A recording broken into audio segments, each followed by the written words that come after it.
Tu n'as pas peur du regard des autres, tu as peur du tien. Je vais t'expliquer. Dis-moi honnêtement, la dernière fois que tu as renoncé à faire quelque chose pas parce que c'était pas possible, pas parce qu'on te disait non, mais parce qu'en toi, une voix a tranché avant même que tu essaies. Peu importe le contexte, mais cette voix te disait « je vais être ridicule, c'est plus vraiment pour moi, à mon âge ». Si tu as répondu oui, même dans ta tête, même en hésitant, alors cette vidéo, elle est pour toi.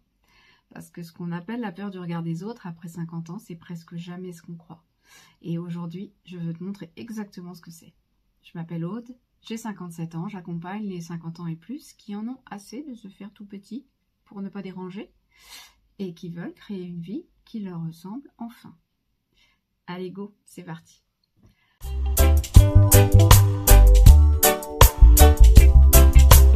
Voilà une scène que tu connais peut-être. Tu reçois une invitation à dîner chez des gens que tu connais à peine.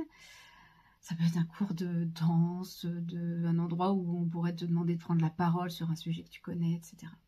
Et avant même d'avoir répondu, tu dis « Ah non, non, je peux pas. C'est décidé, je ne le ferai pas. Je vais avoir l'air ridicule, les gens vont se demander ce que je fais là, c'est vraiment plus pour moi, ce genre de choses. » Sauf qu'en fait, les gens en question, ils n'ont rien dit. Ils savent même pas que tu hésites.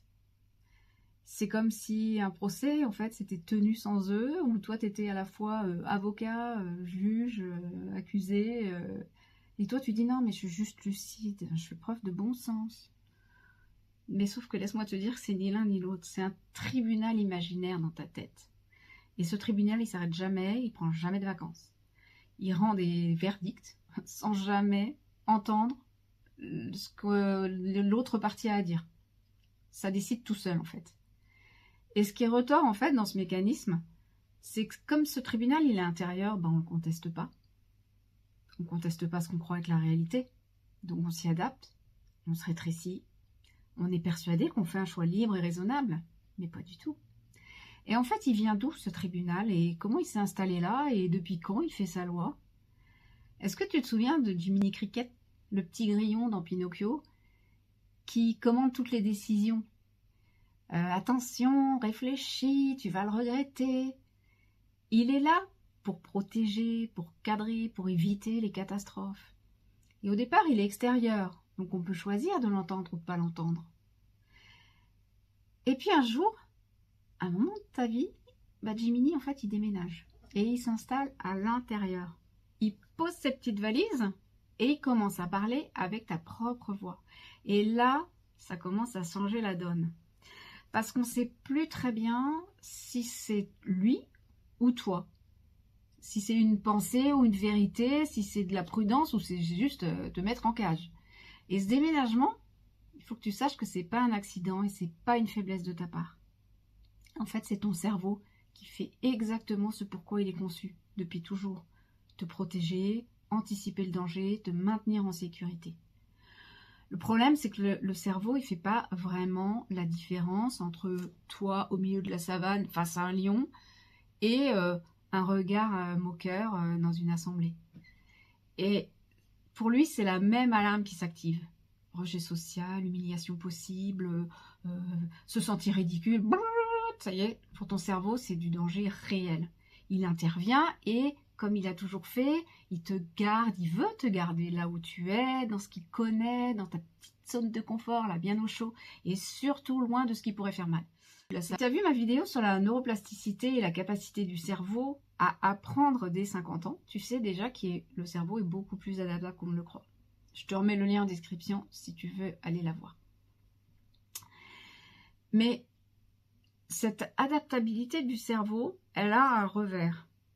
Et on en parle moins, mais c'est que le cerveau, il est aussi très fort pour éviter. Parce qu'il a enregistré tout ce qui fait mal, ce qui a coûté, ce qui a fait honte, et tout ça, il le met dans la catégorie plutôt cheminouche. On ne fait plus, hein. Et parfois, ça remonte à l'enfance, et le cerveau ne réévalue pas spontanément. Lui, il active l'alarme dès que la situation ressemble de près ou de loin à ce qu'il a mémorisé comme risqué. C'est pas de la lâcheté, c'est de la neurologie. Mais ça suffit pas encore à expliquer pourquoi ce tribunal peut être aussi sévère, aussi fort, aussi définitif dans ses jugements. Pour ça, il faut remonter encore plus loin. Il y a un concept en psychologie qui s'appelle l'introjection. Pas de jargon, je t'inquiète pas, l'idée, elle est simple. C'est que très tôt dans la vie, on absorbe les jugements des gens qui comptent pour nous. Alors, c'est les parents, les amis, les enseignants, la culture dans laquelle on baigne. Et tous ces jugements, sois sage, ne prends pas trop de place, ça ne se fait pas, sois raisonnable à ton âge, on les intègre tellement bien qu'ils deviennent notre propre voix intérieure. Donc ce ne sont plus leurs mots, ça devient nos pensées. Par exemple, tu connais certainement quelqu'un qui n'ose jamais commander le plat le plus cher au restaurant, même si c'est l'autre qui invite et que l'autre, il a tout à fait les moyens, largement les moyens de le faire. Ou quelqu'un qui s'excuse d'exister tout le temps, qui a du mal à s'insérer dans une conversation, qui minimise systématiquement tout ce qu'il fait, on n'en sait rien, tout ce qu'il ressent, non, ça va, tout ce qu'il veut.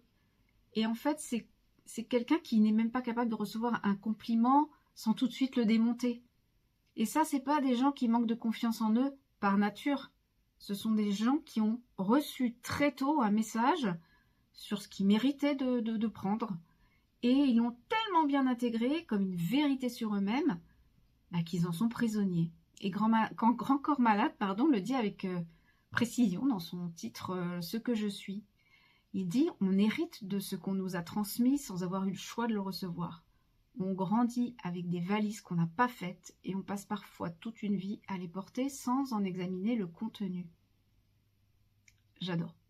Cette voix introjectée, elle n'est pas malveillante à l'origine. Elle a voulu te protéger. Elle reproduit avec ce qu'elle avait appris, que certaines choses attirent le jugement, que certains comportements ont un coût social, que prendre de la place, c'est risqué.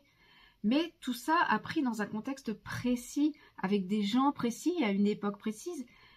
Sauf que le cerveau, il n'a pas mis ses critères à jour. Donc ta vie de 2026 avec les règles de 1985, ça ne marche pas.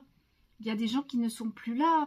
Et là, cette réalité, en tout cas, de l'époque, n'existe plus. Et toi, tu crois que c'est toi qui parles. Et en fait, tu as tellement intériorisé tout ce qu'on t'a dit, sans que tu l'aies vraiment, ni personne ne l'ait voulu. Mais du coup, tu as vécu prudemment, dans une image qu'on attendait de toi. Tu faisais ce que tu pensais que les autres voudraient que tu sois.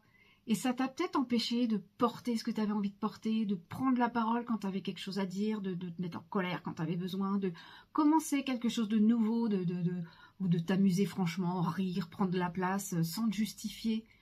Et c'est pas parce que tu avais tort, c'est juste parce que quelque chose à l'intérieur de toi avait déjà rendu le verdict, tu vois. Et plus sévèrement que, en fait, les gens du passé l'auraient fait eux-mêmes. Et donc, je vais être honnête avec toi parce que c'est hyper important. Mais la révélation, c'est pas les gens sont bienveillants, tout va bien se passer. Mais non, ce serait beaucoup trop simple et c'est faux. Le regard des autres après 50 ans, oui, c'est une réalité. La société, elle a ses préjugés, elle a ses façons de rendre les gens invisibles, passé un certain âge. On va pas se raconter le contraire. Mais entre ce regard réel et la prison dans laquelle certains vivent, il y a un écart. Et dans cet écart, dans cet espace, il y a des décennies de voix intériorisées, de règles héritées, de jugements absorbés qui continuent de s'appliquer bien après que leur contexte a disparu. Et la révélation, c'est ça. Le regard le plus dur que tu subis, il vient de l'intérieur, il vient de loin, mais il n'est pas toi. Et reconnaître ça, c'est essentiel. Ça ouvre une brèche, un petit espace entre la pensée et toi. Et c'est un moment, au lieu de croire automatiquement la voix qui te dit « tu vas être ridicule », tu vas te demander « mais qui parle là ? Et est-ce que c'est vrai ?» Pour certains, il faut des années de travail sur soi pour y arriver. Pour d'autres, ça va être une conversation qui tombe pile au bon moment. Parfois, c'est un événement, un bouleversement dans ta vie. Mais ça peut arriver aussi maintenant. Et tu n'as pas besoin d'une grande transformation, d'une super méthode en 5 étapes. Tu as juste une seule question à te poser honnêtement. la prochaine fois que tu te censures, pose-toi cette question. Qui parle là?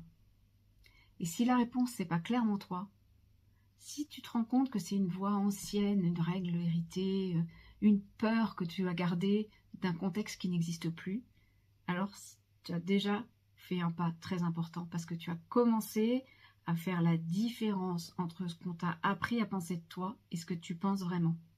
Et ça, c'est un sujet qui me tient énormément à cœur parce que je le connais par cœur, ce tribunal de l'intérieur. Je sais ce que c'est de confondre une voix ou des voix héritées avec ta propre pensée. Et du coup, de se rétrécir pour être raisonnable, pour ne pas déplaire, pour être comme on veut, comme les autres veulent qu'on soit. Si cette vidéo t'a parlé, dis-le moi en commentaire, parce que commencer à mettre des mots sur ce que tu reconnais, ce que tu ressens et ce que tu découvres, c'est déjà un grand pas en avant.